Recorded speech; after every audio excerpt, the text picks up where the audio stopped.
says you need a vacation for a view like this? Or, I wish there was a place to get in shape. Try getting on the beaten path. Discover an ever-expanding network of trails and greenways. Some quintessential southern beauty. Or romp through the woods in a magical land between the rivers. There's more to explore than you ever imagined. Beyond the swing sets. Breck, we are more than a playground. Hi, business owners. Phase 3. Woohoo! But do your customers know you're back? Well, that's where the Clarence Buggs Show and Pelican Broadcasting can help. Right now, we've got great rates on advertising packages to help you get the word out. Shoot me an email at bugsclarence@gmail.com. Or better yet, call me up. I'd love to talk with you. 225-485-6839. Let's get together and make Phase 3 the best it can possibly be. Hello guys, it's Debbie. It's time. I've got a brand new location. 10510 Airline Highway, Baton Rouge, next to After 5 Tuxedos. We have the perfect spot to get all your wedding and formal wear needs. Come see our one-of-a-kind name brand and get great prices. With 30 years experience, the best customer service anywhere. It's Debbie's Bridal, Airline Highway, Baton Rouge. See you soon. Getting a letter from the IRS that you owe back taxes can be scary, but it doesn't have to be. Call Go Tax Resolution in Lafayette at 337-420-1040 today. We'll help stop garnishments, levies, and seizures immediately. With over 35 years of dealing directly with the IRS, our team of local professionals will help you pay the least amount possible. So if you owe back taxes to the IRS, you need help. Call the tax professionals at Go Tax Resolution in Lafayette at 337-420-1040. Your go-to tax relief.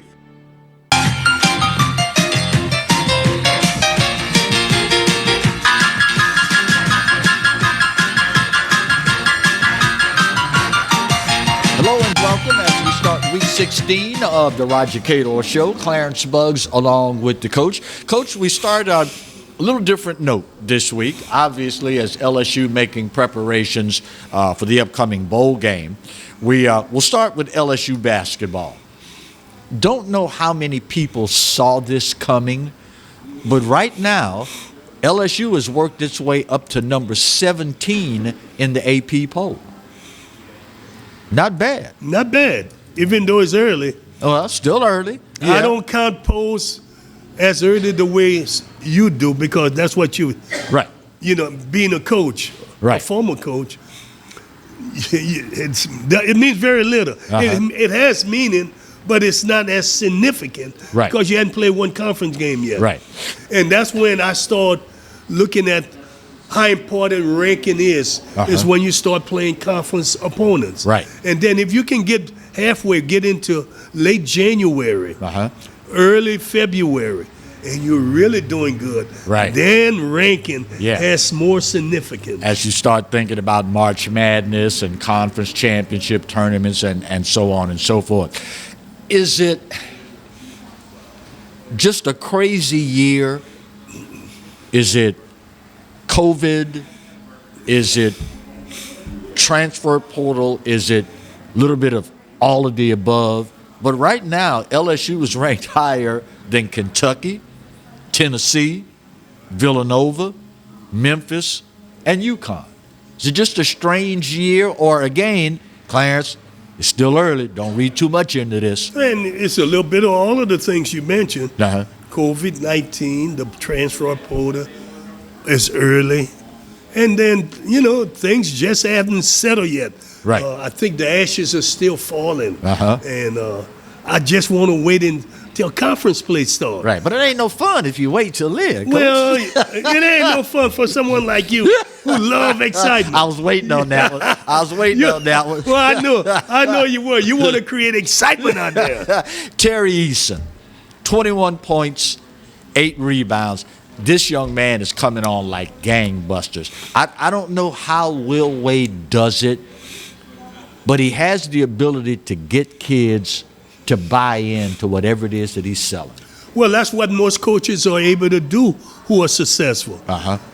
They bring in kids to their program, and they sell them on the things that he feels they need to do to be successful. Right. And kids who want to obviously they're very competitive.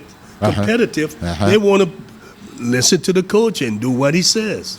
Darius Days, in the most recent win, 13 points, 18 rebounds for his 19th double-double. Seems like it was the right decision at the right time for Darius Days to stay at LSU and hone his game. Yeah, and the other kid who went number one probably should have stayed too. I think so. I hadn't even heard about him in the pro. I don't even know he's playing. Right. So my thing is, it's hard. It's hard if you're not a premium player to step to the next level. But they staying is paying real good dividend for the team and for him personally. Yeah. How tough a decision is that for a coach? And typically, is there any one or two factors that weigh more heavily than others when a kid comes and knocks on the door? Coach, you got a minute? Sure, come on in. What's on your mind? Well, I was thinking about declaring for the draft. I was thinking about leaving early. I can always come back, finish my degree. What do you think about it? What are the factors that you weigh most heavily in having that conversation with that young man? Degree? You coming back get your degree, huh? You really believe that?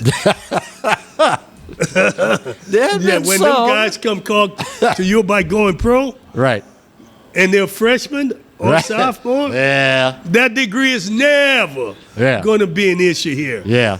And unfortunate, if they can make the money, Clarence, if they get the money and they have the right financial advisor who takes control and said to him, his family, this is what we're going to do. We're going to put the money in a place where he can't touch it for 5 years. He'll be able to live, but we're going to make sure the bulk of the money is in a secure location where it's growing and making money, and that you can have a good nest egg in 5 years. The average, if there is such a thing, the average family of a college-age athlete that finds themselves in that position because of the God-given talent that this young person has been blessed with, what does your gut tell you? What percentage of those families actually get what you're talking about in that conversation? Probably 5% or less. Because if it was more, we would hear about them. We hear about all of the devastating situation. After 2 or 3 years, they're broke. And they can't make payment. And I think they look at it as a once-in-a-lifetime thing. We got the money, let's live for today. And let tomorrow take care of itself. We'll talk to Clarence tomorrow. But today, we're going to have fun. And it happens so many times because people, when you never had the money, you think it's never going to run out. That's the sad part, Clarence. Listen, there are a lot of organizations that pro sport teams bring people in to talk to these young people about investment. I was going to say, it's mandatory at that level, is it not? And they talk to them, and the problem goes back. It's not just the kids. Some agent just want to have them, represent them, and they don't force the issue with them putting that money in safe haven investments. You got me? And there are a lot of safe haven investments that they could put it in, where they don't. Those risky investments you got to stay away from. I guess at the same time, your financial status, your family's status, growing up plays a huge part in that as well. For example, I had a conversation with a gentleman once, and we were engaging in some hypotheticals. And he said, what if I gave you, or you stumbled upon, lottery ticket, whatever, $5 million instantly? what would you spend it on? Well, And after thinking for a moment, I said, I don't know. I could not see myself wisely, let me be sure to throw that in, wisely spending $1 million. If I bought a house, paid for, car, new one for the wife, truck, and a small boat to go fishing in, maybe a deluxe outdoor kitchen, a pool, whatever. That's it. I don't need anything else. I don't. The remaining the remaining $4.5 million, if I didn't take and start a business with it to provide employment opportunities for other people to earn a living, I couldn't spend it. I mean, I could literally throw it away on something, but to spend it wisely, I couldn't do that. Now, maybe that's the conservative in me. Maybe that's the Sarge in me. My dad could take a lump of coal and squeeze that puppy so hard when he opened his hand back up, there's a big old diamond in his hand. That's how he was. But I called it frugal. I couldn't spend that kind of money. But that's how I was raised. For others who are in an existence where they see it go from hand to mouth, hand to pocket, hand to mouth, every day of their life, how realistic is it to expect them to sit down with one class and a financial advisor and make the right decisions? I had a conversation yesterday. My brother and I were talking, and he brought up the conversation that when I was 12 years old, and I mentioned at the kitchen table, I mentioned to my daddy, hey, let's pick pecan and go buy property and get out of here. Right. And that's what my daddy said. He laughed, he said, why would you bring that up? Why would you?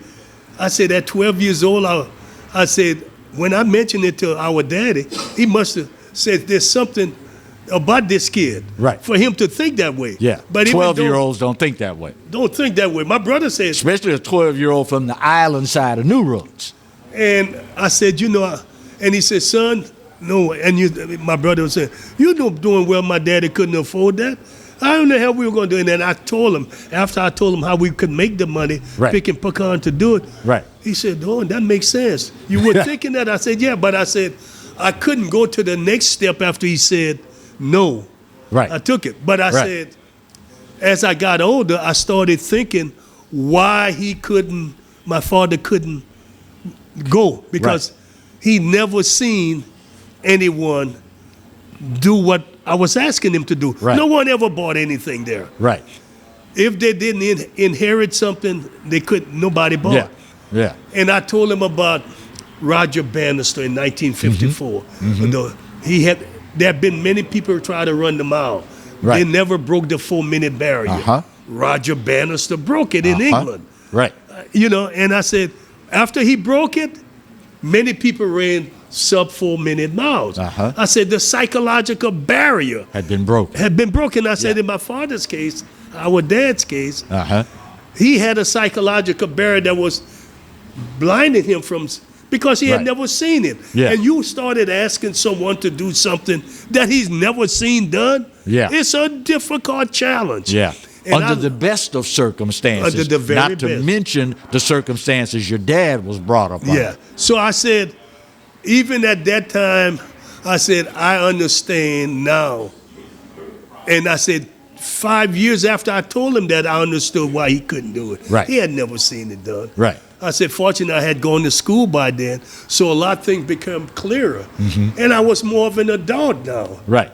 Than a 12-year-old. Yeah. But at 12 years old, I was able to do it. Then I told him about Linda Chadwick, who was a great swimmer. Right. And I said, the Catalina Island is off the coast of California, known for its frigid condition.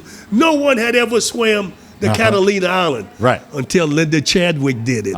Once she did it, a whole bunch of people were able to do it. I said, because now they knew they could do it. Yeah. And I said, had my daddy seen other people do it, he would have taken my advice. Yeah. Just like a year later when I told him I wanted to go to school. Right. He took that advice. He probably took that advice just to get you out of the household. I'm not sick of this boy. He kept talking about buying property, going to school. I'm not sick of you. You go on up there. Yeah. Well, and he probably said to himself, this is a different kind of kid. Yeah. If any of my kids are going to be able to pull it off, I owe it to him to give him the shot because he's different. And the rest, as they say, is history. Is history.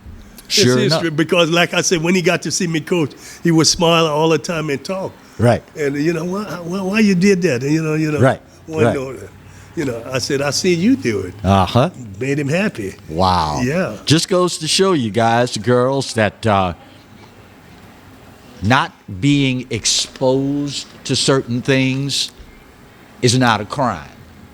But it behooves us to pay attention to those who have been exposed. Just saying. First break of today's show. When we come back, we shift from purple and gold to blue and gold. Talk a little HBCU football and sports as we continue the Roger Cador Show. Stay close. What a wonderful world.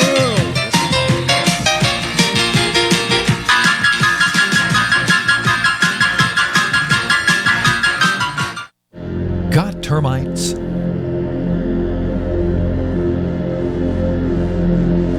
Get Premier Pest. PremierPestServices.com. Hey, Coach Roger Cador here. There's something about teamwork that brings the best out in any business. When I need a tow, I call Roadrunner Towing. Roadrunner's 4 generations strong and homegrown right here in Baton Rouge. Thanks, Coach. There's no job too large or too small. Call Roadrunner for quick, reliable, exceptional service. We don't want an arm and a leg. We just want your toes. And remember, take time each day to be a blessing to someone. Thank you. Looking to get some keys made, locks rekeyed, or a wide variety of new and used safe? Then look no further than the trusted choice of Alfred Safe and Lock. Conveniently located off of Government Street in Mid-City, Baton Rouge. Trust the expert locksmith at Alfred for all of your residential, commercial, and industrial lock and safe needs. Trusted by Baton Rouge and me, Roger Cador, to protect what is yours since 1946. Some Baton Rouge business travelers travel out of Baton Rouge. Some don't. The ones that do know BTR is all about being closer, more convenient, with non-stops and short hops to anywhere their business takes them. They also know not flying BTR means more traffic, longer lines, and wasted time. So if it's about going from driveway to runway with a lot less highway, isn't it about time you flew BTR? Baton Rouge Metro Airport. It's about time. Caught spiders?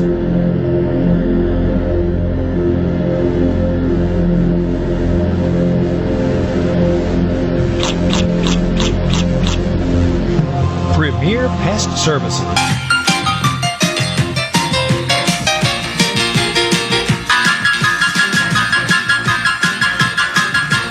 Welcome back to today's edition of the Roger Cador Show. Almost said the Clarence Thank you. Bug You Show. did well. There you go. You should have stepped on into the shot, Kate. Don't let him see just the arm sticking in there. Coach, let's shift gears from LSU athletics to HBCU news. This past weekend, best of the SWAC against the best of the MEAC. South Carolina State taking on Jackson State. 31-10. South Carolina State just flat out manhandled Jackson State. No other way to say it. I would say so. When I looked at what their offensive line did with their blocking and all of that and keeping the defensive lineman off of the quarterback, even though the quarterback didn't do very much in the first half. Right. The second half, he got better. Yeah. You know, and number one, I can't think of his name. He really was some kind of player. Yeah. And when he made the touchdown and gave it to Deion, Deion gave him a you got it, boy. Go, boy. Coach Prime, quote, they kicked our butts every way, every fashion. They were more physical and more disciplined. We were overconfident and thought they would just give us the game. End of quote. Sometimes you just got to tell it like it is. Well, he did. I saw that when the game started. I said, these guys thinking they're going to just beat South Carolina State. I said, they're not that aggressive. They're taking things that it's going to be easy. Right. We'll do what we always have done. That coach stayed there, and they had a game plan, and they're stuck with it. Yeah. They're stuck with it. They didn't try to do too much. How difficult is it from a coaching standpoint, knowing this team throughout the 12 games they played prior, 11-1, very seldom, if ever, had they been behind in a game. And when they fell behind, you could literally see on their faces they were in uncharted territory. Hadn't been here before. We don't know how to react. From a coaching standpoint, is experience the only teacher, or do you have to have a group of young men that, and I guess it could be true for professionals as well, a group of young men or young women, for that matter, that when they find themselves in that uncharted territory, they believe enough in what you're telling them to be able to dig their way out. Is that something that only experience can teach? I don't want to say yes to that question. Because normally if you dig a hole that you put yourself in, that hole is a lot more difficult to get out of. Because you created the problem. Right. And, and then the thing is, they just, in my opinion, they just didn't have enough talented players to get themselves out. Deion Sanders, the quarterback, was not very good. No, he had a horrible game. He was horrible. He waited too long to throw the ball. And to me, he didn't show the instincts that I saw him do early in the season. Same here. The instincts was lacking there. Yeah. And I'm sure Deion told him about it, because who would know better than Coach Prime? Yeah, and not to mention the fact that he's your dad. He's your dad. On top of that. Yeah. Yeah. Of course, now, at the same time, you got to tip your hat to South Carolina State for the game plan, number one, and maybe more important, number two, the execution of the game plan. Yeah, they executed. I mean, there is no doubt about it that they did it all right. I mean, they were 6-5 or 5-6. 6-5. 6-5, and I know what some of the players for Jackson State probably said. They ain't playing nobody over there. 6-5. Right. We beat everybody. And when the game started, they found themselves in a position. This guys was knocking them off the line. Right. They didn't know how to react. They couldn't react. And that's the thing that happened to a team sometimes when they've never been punched in the mouth.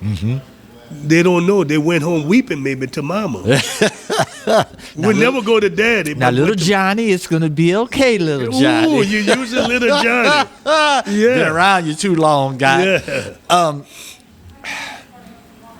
Earlier this year, last year, actually, big old splash, big old to-do, all the media attention, Southwestern Athletic Conference, raids, the Mideastern Athletic Conference, two of the most storied programs to ever lace up tennis and play HBCU football. They're going to join the SWAC. Look like the MEAC got the last laugh out of this deal, Coach. Yes, they did. The MEAC has been stripped and raped for all of their teams. They lost North Carolina State, A&T. And they probably lost another school up there, Howard or one of them. Hampton. They lost Hampton. So they've lost literally everyone. And yet, they still beat our butts. Yeah. And they may be down to 5 or 4 to 6 teams. I don't know. They don't have a lot of teams left in it. Right. Jackson State, and say what you will about the spread offense, say what you will about 3, 4, 5 receiver packages.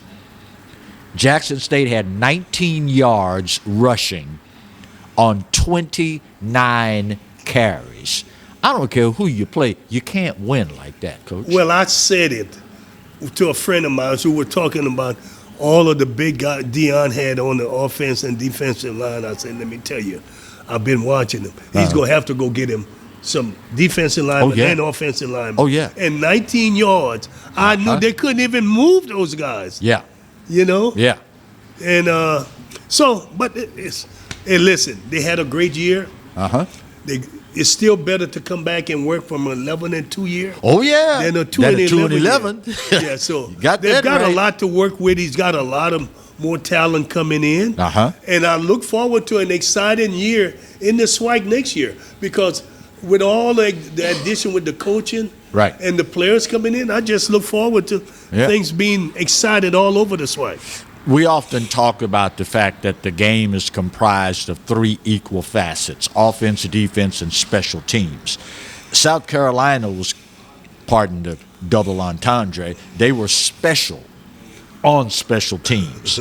8 punts, averaging 49.2 yards. The longest punt was 74 yards long. When you're paying that kind of attention to detail on special teams, you kind of already know what kind of attention you're paying on offense and defense, right? Yeah, and Jackson did a lot of 3 and out. When you punt him way down there and you're getting a shorter field. Yeah. See, it caught up with Jackson in the second half. In the second half. They kept giving them a short field, and they were able to take advantage of it. Yeah. I, throughout my broadcast career, I've had the opportunity to host TV shows for a number of SWAC coaches. And particularly in football, there's always a crossover in between the MEAC and the SWAC. Grambling will, up until recently, would play Florida A&M, or Southern would play Florida A&M, or Jackson State would play FAM, or Grambling would play Bethune-Cookman. So throughout the years, I was fortunate to be able to see a lot of the MEAC. And I always came away. Now, understand, we are talking many moons ago. But I always came away of the opinion, hands down, the SWAC is a stronger conference than the Mideastern Athletic Conference. White people, that's the MEAC, as we refer to it. But now the Celebration Bowl, best of the MEAC against the best of the SWAC. They are 6-1 against the SWAC. The MEAC has beaten the SWAC out of 7 years, 6 out of 7 times. Can we make the official declaration that the MEAC has surpassed the SWAC in football prowess? I knew you were coming with that. You knew it. Well, you ought to be ready. It's like Marty on his bike. Long as you don't tell. Long as you don't say it. Oh, my goodness. 6 out of 7 years, Coach. Yeah. And you got to look at this was a good old-fashioned beatdown. Yeah, right. And you have to look at the records. The record speaks for itself. Yeah. How can you go argue and say that they're not when the records say they're 6-1? I think it would be a losing cause to argue that. Yeah. You don't have the basics on the ground to argue and say that the MEAC is not better than the SWAC. What did our parents say to us? When you argue with a fool and you know it's a fool, who's really the fool here? As much as it pains me to say it, from all outward appearances, the MEAC has moved past the Southwestern Athletic Conference. And I mean, you're talking about a guy, y'all, that hosted the legendary Eddie Robinson's TV show for 12 of the last 14 years he coached. Hosted just about 15 years of the legendary Pete Richardson's TV show. So it pains me to say it, but the numbers are what the numbers are. Well, I coach in the SWAC. Yeah, but you won. You beat the pants off most folks. So Well, that's a little different story. Well, but the SWAC is still a SWAC, and so you're right. You have to just tell the truth. Huh? Tell it like it is. Listen, let me tell you something. When you're talking to fans or people who have interest, right, you want to tell them the truth because you want to educate them. Yeah. You want them to go home with facts. Uh-huh. Not like some people don't give the facts. Right. I hate that. Right. Because my Street players who are committee. listening, Street committee. they know I used to say to them, a lie will help you, but it's going to hurt you. A lie is going to help, but it's going to hurt you. Uh-huh. The truth usually hurt, but it's going to help. But it's gonna help. It's usually hurt, but it's going to help you. So Can I use that sometime? I you like can. that one. No, but I used like it that for one. many years because I wanted my players to understand Uh-huh. we weren't going to live a lie Right. because history is written on a big lie in many cases. Uh-huh. And we don't want that. No. We don't want that. That's no good. Well, Southwestern Athletic Conference, it's time to get it on. I mean, 6 out of 7. If it were 1 out of 3, 2 out of 5, 3 out of 6. No, 2 out of 5 ain't going to work either. But 1 out of 7, just a little something to think about. When we come back, can you believe it? 2 in a row.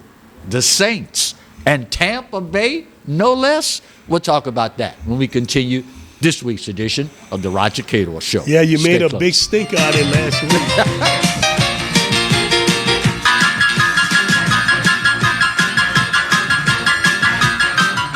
Getting a letter from the IRS that you owe back taxes can be scary, but it doesn't have to be.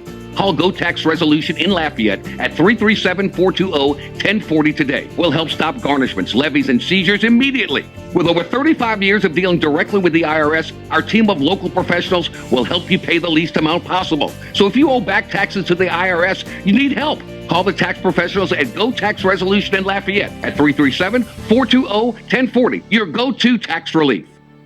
Hi, I'm Hurricane Betsy Barnes. And I'm Dr. Kay Siller with the Rocket Right Show. We are two busy blondes on the go showing off life in Louisiana. Watch us on Pelican Sports Network. And Talk 107.3 FM. Check local listings for times. Hello guys, it's Debbie. It's time. I've got a brand new location. 10510 Airline Highway, Baton Rouge, next to After 5 Tuxedos. We have the perfect spot to get all your wedding and formal wear needs.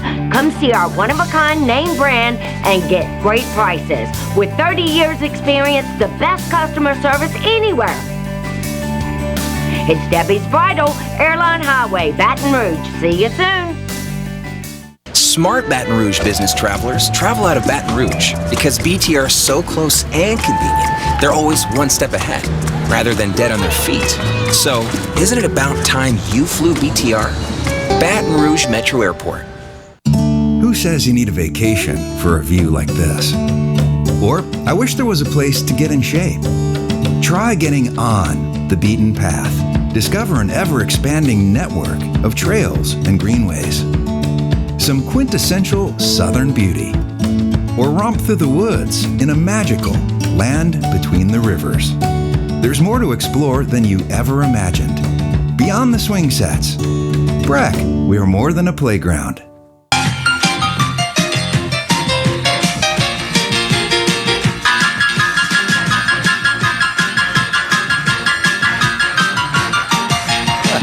Welcome back to this week's edition of the Roger Cador Show. Let's shift gears, Coach, and talk a little bit about the New Orleans Saints, the team that, if I were to use an old movie phrase, is like a box of chocolates. You never know what you're going to get with this particular team, Forrest Gump, by the way. Saints beat Tampa Bay for the 7th straight time in the regular season. Obviously, as a division game, a team that you get to see twice a year, that familiarity helps you deal with teams like Tampa Bay and Tom Brady. Yeah, and I think they match up really good against them. Mm-hmm. Whenever you play conference game, whether it's on the collegiate level or professional, right? conference games are some of your toughest games. It's just something about that inner league competition that creates issue for one team or another. Right. Any idea to what extent, if at all, on the professional level, when you're putting a team together, you take into consideration who else is in your division before deciding this would be a better fit for us than this guy would be for us? Any idea if there's any consideration given to that? Remember when Houston, Texas were putting together, Peyton Manning was with Indianapolis. Right. They were in the same division. And Houston was building their defense. And they said if we're going to overcome Indianapolis, we had to get the big defensive end from South Carolina. And I can't think of his name now. Cloney is his name. Yeah.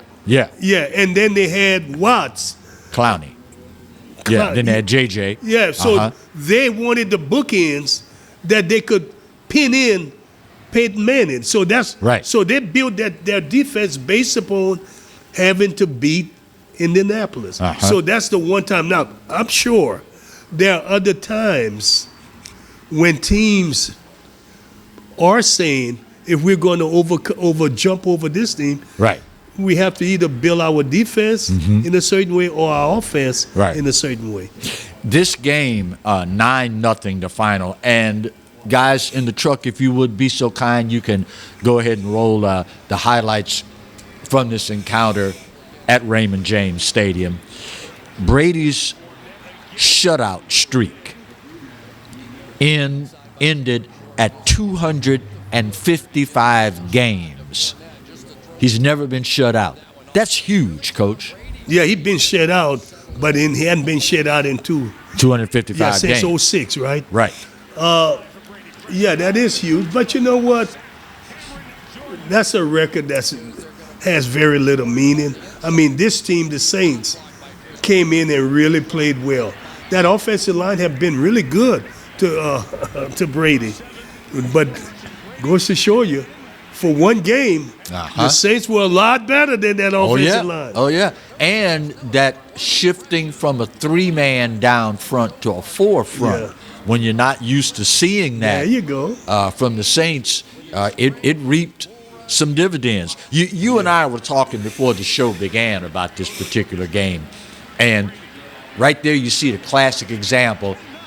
Tom Brady had happy feet all night long. Never got set, never got comfortable. And you mentioned at the time, Clarence, if you do that to anybody, it's going to be a long night. Yeah, even Aaron Rodgers, you do it to him. I mean, to me, that's the best quarterback in the league, you know. And the thing about Aaron Rodgers and Brady is that they're not running. They're pocket passers. Right. You know, right. Prescott and some of them other guys, they can roll out because they're more athletic. Right. But I got to tell you, Brady and now Aaron Rodgers can move a little. He's just so natural. Right. That he can feel something ain't right. And that's Brady probably couldn't do that there. You know, normally he could have stepped up and maybe would have made a better pass. Right. Had he stepped up, but he wasn't comfortable. You know. That comfort factor is something you cannot put a physical gauge on. Of course, now, as we watched that turnover just committed by Tom Brady, no turnovers on the other side of the ball for the Saints. How huge is that when you consider Michael Thomas is out, your starting quarterback is out, a couple other guys with some nagging injuries? To not turn the ball over at all was a victory in and of itself. Well, that means you don't give a guy like Tom Brady another opportunity to beat you, another way to beat you. They had that defense had to hold the Saints and see that all night they were just he couldn't step up, which is what he wants. If he got to go back, he wants to step up. Give the defense, but when defensive backs play good, you know why they play good? No. The defensive line is putting pressure. You know. And the defensive line, you got to give them all the credit in the world. They set the tenor, They set the tone of the game, and they were relentless from the opening whistle until the very end. See that? Look at that. Now he had to move out, and he wasn't comfortable. And the guy made an interception here. So this is what happened when you do it. I don't care who you're playing. You force them to do uncharacteristic things. Right. They're usually not going to be successful. Even Allen, if you force him to do anything uncharacteristic, he ain't going to be comfortable. The kicker, Brett Meyer, hit all 3 of his field goals. Considering where we were earlier in the season, stability is a wonderful thing, especially at that position. Stability is good in life. True. It's better you have stability in life than in football. Huh? Good point. Yeah. But I tell you, over the league, a lot of kickers were horrible early in the year, weren't they? Yeah. But I noticed lately they're making those field goals. And coaches are more comfortable going for them. Yeah. So, it's good. It's good they're playing now.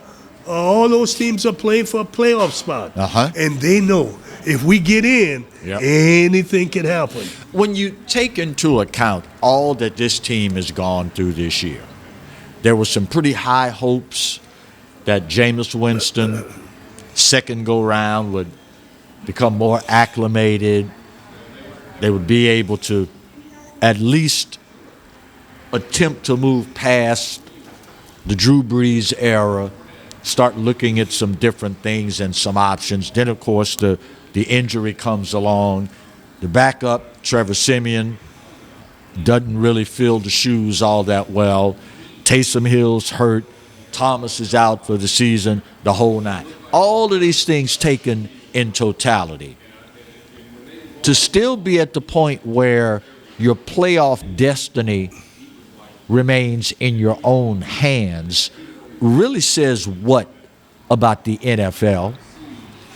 Well, the way they have the schedule set up and the amount of teams that can get in. Right. They make it where a whole bunch of 50% of the teams can get in the playoff. Right. So I think the NFL has got it right in that because it's a money-making thing. Oh, yeah, because we're going to go. If you build it, we will come. And the players don't mind playing because they make extra money. Make extra money. They don't want to play that. They didn't want to play that 17 game. But if you let 80% go in the playoff, they're there. Right. So that's just the way it is.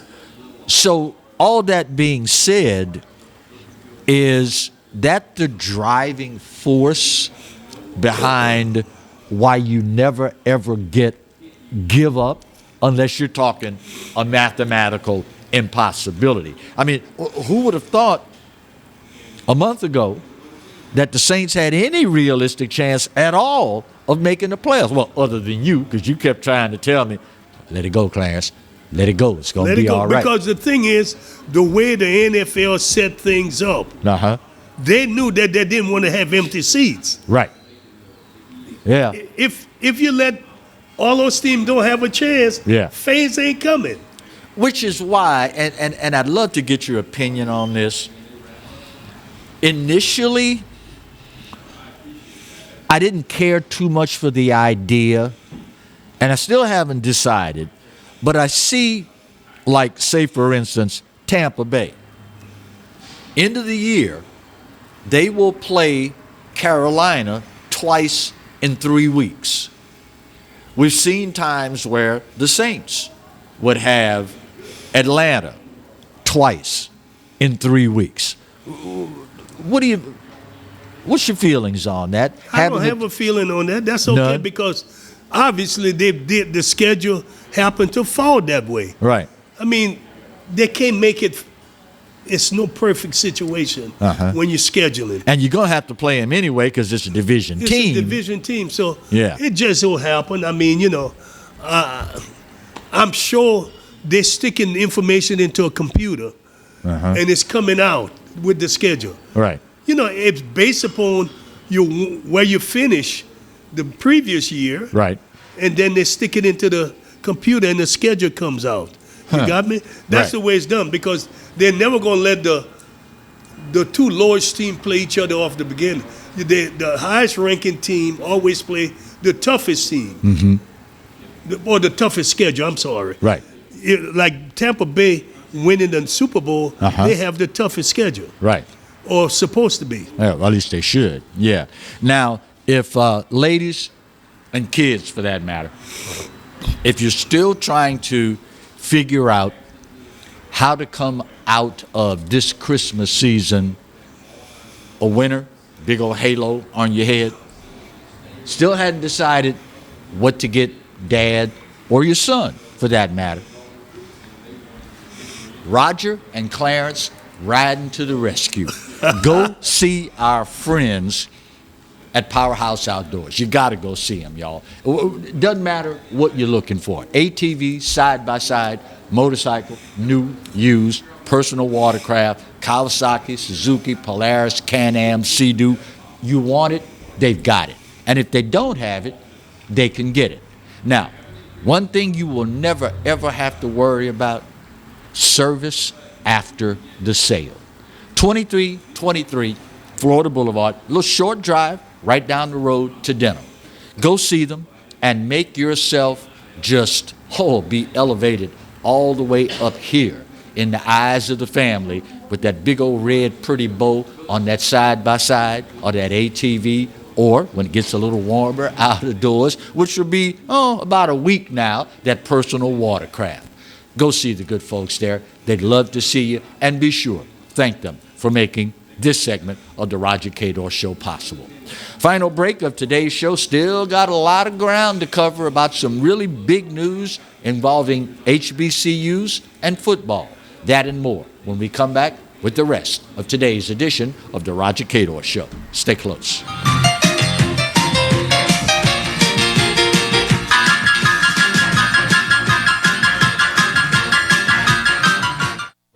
Got termites?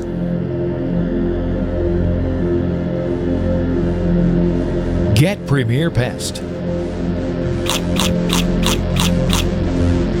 PremierPestServices.com.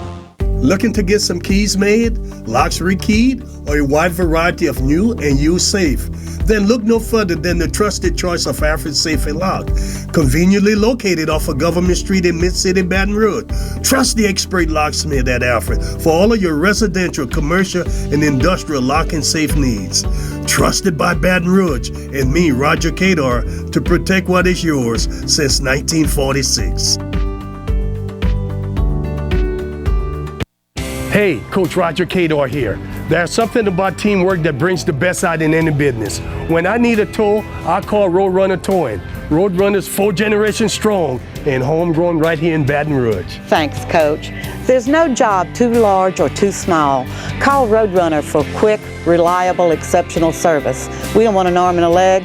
We just want your toes. And remember, take time each day to be a blessing to someone. Thank you. Caught spiders?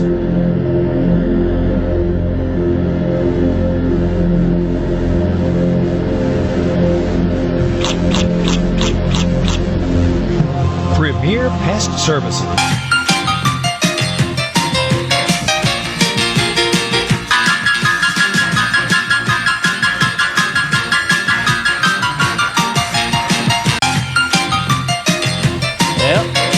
Go. Do not attempt to adjust your set. He returns. There you go. Lot of other ground to cover, Coach. Let's start with what was arguably last week the biggest story in all of college athletics, maybe athletics in general.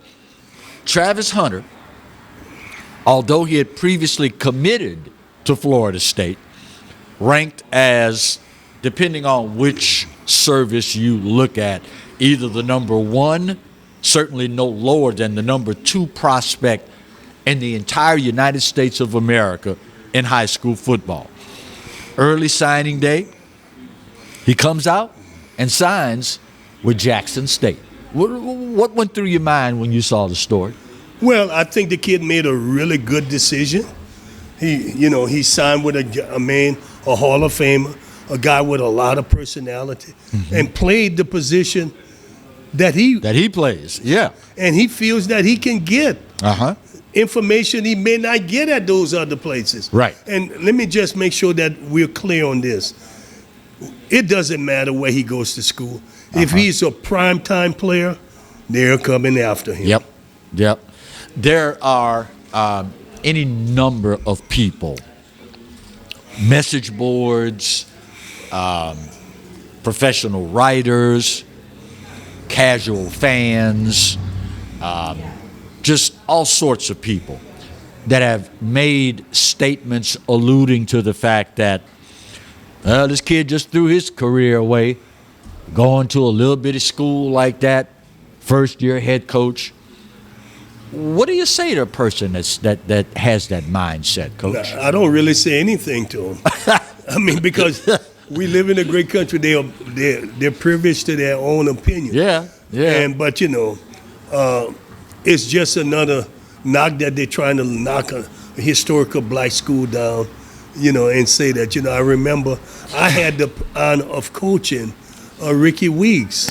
And that's a great point, because I'm wondering if they are deliberately looking to potshot an HBCU, or if they're one of those people that just wanted something negative to say no matter what. And here's why I say that.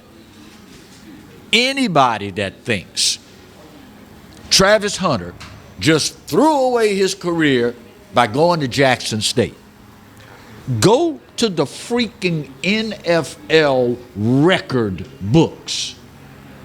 Did Walter Payton throw his career away by going to Jackson State?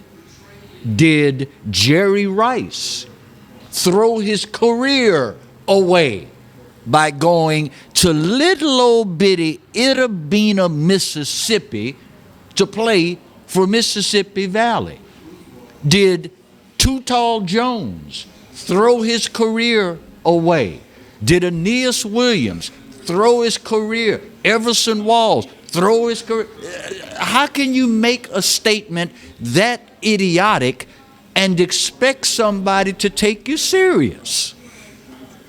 Well, I don't put my stake in them guys, but Sweeney, what's Dabo Sweeney, for him to open his mouth and say something negative, that doesn't add up. Yeah, you better hope you have a job.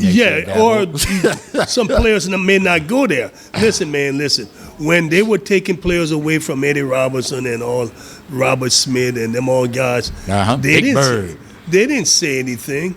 They just sat there and said, this is a great country. Kids have a right to go wherever they want to. Right. And the fact of the matter is, we fought for the right to be able to go to whatever school we want to go to. And now you're going to hold it against the kid because he goes to a small, historically black college and university? But he went there for homecoming. And Deion talked about the kid was just so, because homecoming at a HBCU is different. Nothing like it. It's nothing different. like it. And he said the kid fell in love, and he said, this is where I want to come to school. Yeah. Let kids make their decisions when it's done in good faith. Yeah. We know they didn't give them money under the table to go there. No. So they don't have it. Allen gave it to them. At the end of the day, I understand everybody's life experience is not the same as mine. As a baby boomer, growing up selling peanuts and popcorn and programs at Mumford Stadium, watching the likes of Jubilee Dunbar on the field, watching Harold Carmichael on the field, watching Doug Williams, all these, Walter Payton, all these different guys. I knew the caliber of talent that walked across campus every single day. Obviously, there are those who were raised on Penn State, Ohio State, USC, may not know anything at all about an HBCU. That's right. But don't disparage a young kid because he makes a decision that you don't think is in his best interest. Somebody who, by the way, probably never put on a football helmet in their life. And there was another thing about that decision he made. Remember, his dad is not there. He's got a stepdad. So maybe he got attached to Dion and began to see him as the father figure. Yeah. That he want to. There's a lot of things that we don't know about. Right. And that's Right. why you got to be careful when you start making decision, comment about this and that.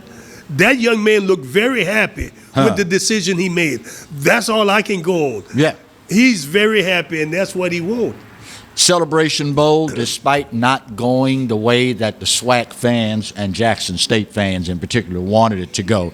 Good news, Cricket Wireless has now signed an extension to sponsor the Celebration Bowl all the way through 2026. Good news for that. That's a very good news, and I think, as I mentioned earlier in the show, that I feel what is going to happen with the influx of different coaches coming into the SWAC and the fact that we've got a lot of good players coming in, there'll be an influx of fans in the stand. Yeah. The other thing I think is going to happen is that you're going to see enrollment.